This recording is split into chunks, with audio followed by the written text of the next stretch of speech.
Hi, I'm Eliav Bitan. I work for the National Wildlife Federation. We're doing a little bit of work with Climate Action Reserve, so maybe we can tie those things together. But I have two really nitty-gritty system thinking perspectives. What would have happened to the manure and the compost had you not applied it? Number one. And number two, is there enough compost to go around? Because I certainly hope there is, but I'd like to hear what you think about it. Yeah, you bet. Well, the manure we're using would have otherwise been spread on our local dairies. That's the common practice. Our dairies, for those of you who don't know, are basically grass-based dairies. We typically have more than enough pasture on our dairies to support their milk production. It's a pretty nice system. The compost would have undoubtedly gone onto the soil somewhere else. So the second question, though, there's about, I think it's about 10 million tons of uncomposted organic debris going into California landfills every year. So we see a huge opportunity there. And of course, that's the low-hanging fruit.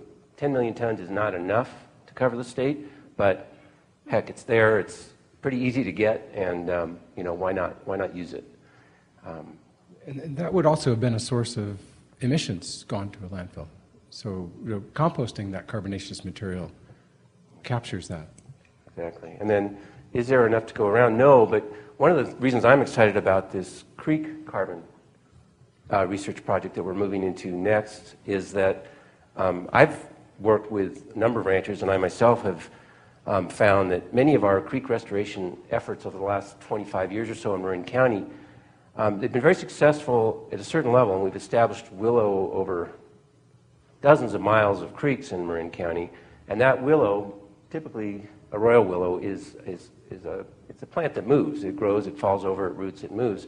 And after about 5 years or 10 years, most of these guys are getting a little upset with their willows in their creeks because they've moved out into their riparian pastures, or they're blocking up their creeks, or they're falling over their driveways, or whatever it is. And at some point we realized this is an enormous source of renewable biomass for compost production, that we can harvest these willows on a sustainable basis out of our riparian areas, compost that material, and get it up onto our uplands.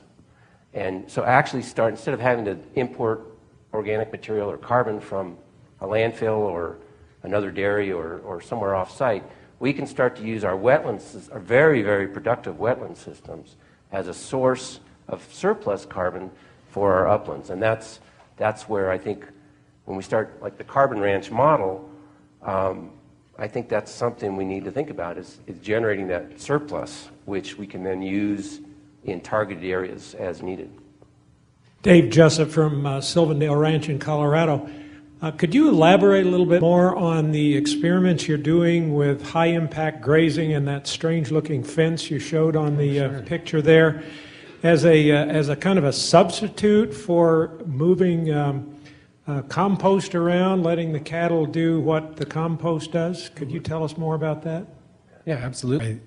I came away from this thinking that grazing is the superior solution. So how to get a mob of cattle moving through the landscape. I know Joe Morris is in the room, and he's very successful at doing that. The tumble wheel fence is a gadget, and in my system, I'm playing with things. I'm checking things out, and it met a need for me to be able to look at how to move them in a confined area, just playing around. The greater experiment for me would be to put 4 cows on, in our area it's 7 acres per cow stocking rate. So I would take 4 cows, 28 acres for 1 year, and then 1,460 cows on 28 acres for 1 day, and compare that. That would be an interesting event to keep track of. I don't have that many cows, so at some point I'd like to expand outward and have that conversation, maybe next to a feedlot or something like that. But that would be an expansion of that. Did that answer your question? Thank you. I'd like to elaborate just a little on that, and that, again, going back to that graph with the arrows up and the soil carbon increasing, it's a theoretical framework for you to then hang onto your ranch and say, okay, I want to allocate more carbon to the soil system I want to use cows to do it. So I've got a couple of options. I can trample that stuff in, or I can put it on as manure, let the cows put it on as manure. But I have to do that in a way that sustains or improves the above ground production, or I'm going to move the system in the wrong direction. So it's finding that sweet spot. And I missed Greg's talk yesterday, but I think my understanding is he did a pretty good job of talking about that. It's going to be different for every ranch, but you're going to want to figure out how to get as much of that carbon, that photosynthetic carbon, into the soil as you can. So if I can expand further, the fence effect on a herd is interesting. When I have released that herd into a great area, they just run, and they cruise the whole area looking for their favorite foods, and then kind of revisit that over the next couple of days. If I put them into a small field where they can see the perimeter of it, they just start working and eating. And they eat it pretty uniformly across, and then we move. So their behavior is influenced by my management in terms of what I've described to them. And this herd, they're great animals, and they're really used to being moved every day. They come to the call of my voice now, and that I use that white poly tape, and sometimes with a charger, sometimes without. And we've gotten to this point now where I'm kind of suggesting where I'd like them to eat. And they'll generally stay in there. If there's a problem, I know they can just walk through that fence or hop over it or step over it. But by doing regular interaction with them, we'd move as a group. And they see me coming. I always explain to them what I'm doing. There are actually 5, I don't want to call them words, but if there's a problem with their water, there's definitely a trumpeting noise I hear, and I'll go right to it because I know they're having problems. If a cow got out and is in better grass, the herd makes a different call. It's kind of like, hey. And then, then if a calf and a cow are negotiating who's going to the other one, that's a different thing. I just leave that alone. But in terms of getting your animal impact, there are strategies. Working with them every day, though, is your best tool for that. Hi, I'm Steve Rich. I'm with Western Counties Alliance and Range Magazine.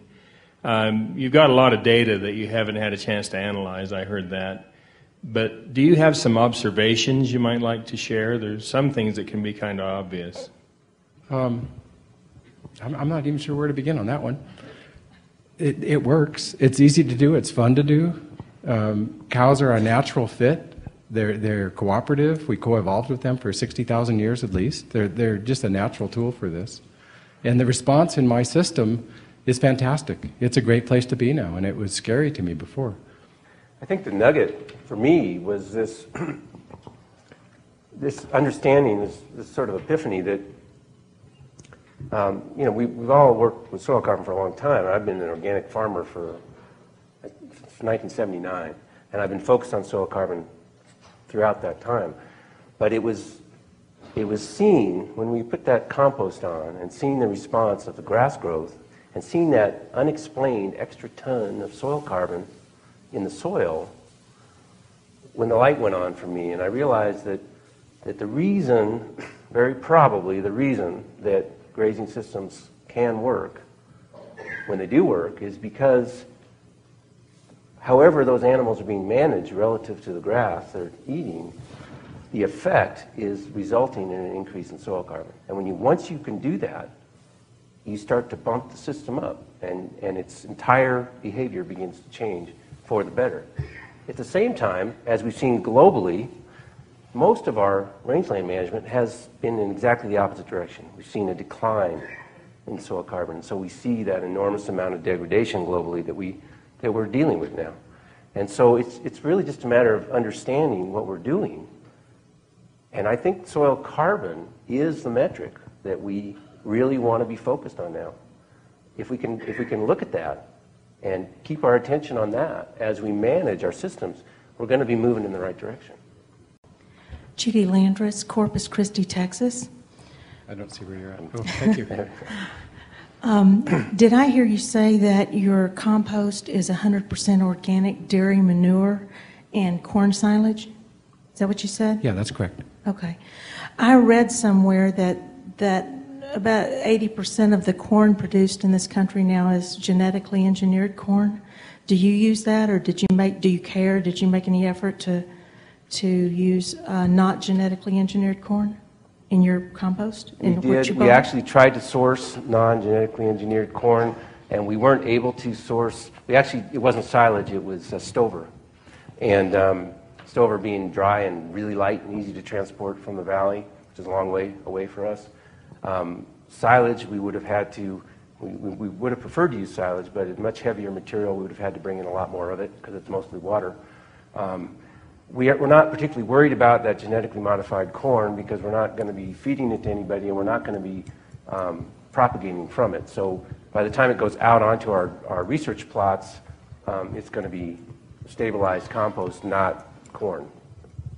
Yeah, Bill Zadek, in northern New Mexico, southern Colorado, and neighboring states, there's a general hatred among many landowners for willows and exotic riparian vegetation. I was intrigued by your notion of cutting willows and spreading it on the landscape for mulch. And could you say anything about your harvesting and transporting techniques?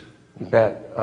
It's interesting. We're having a little tug of war in the Marin Carbon Project right now because our principal investigator literally gasped when I suggested that we harvest some willow and make compost out of it. And I know, and I would say the same is true for our one of our UC Extension project partners.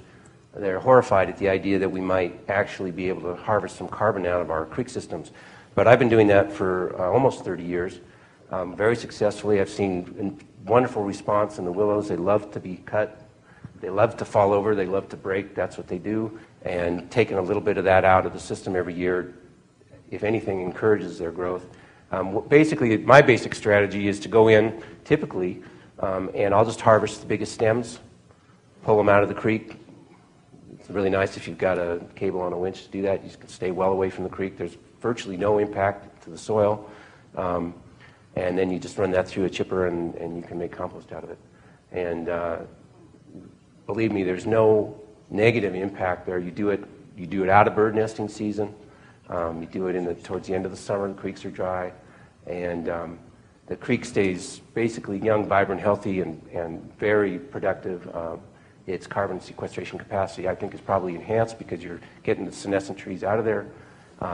Habitat's great. You're not getting these dead, decadent, unproductive sort of dead zones in these overgrown creek systems.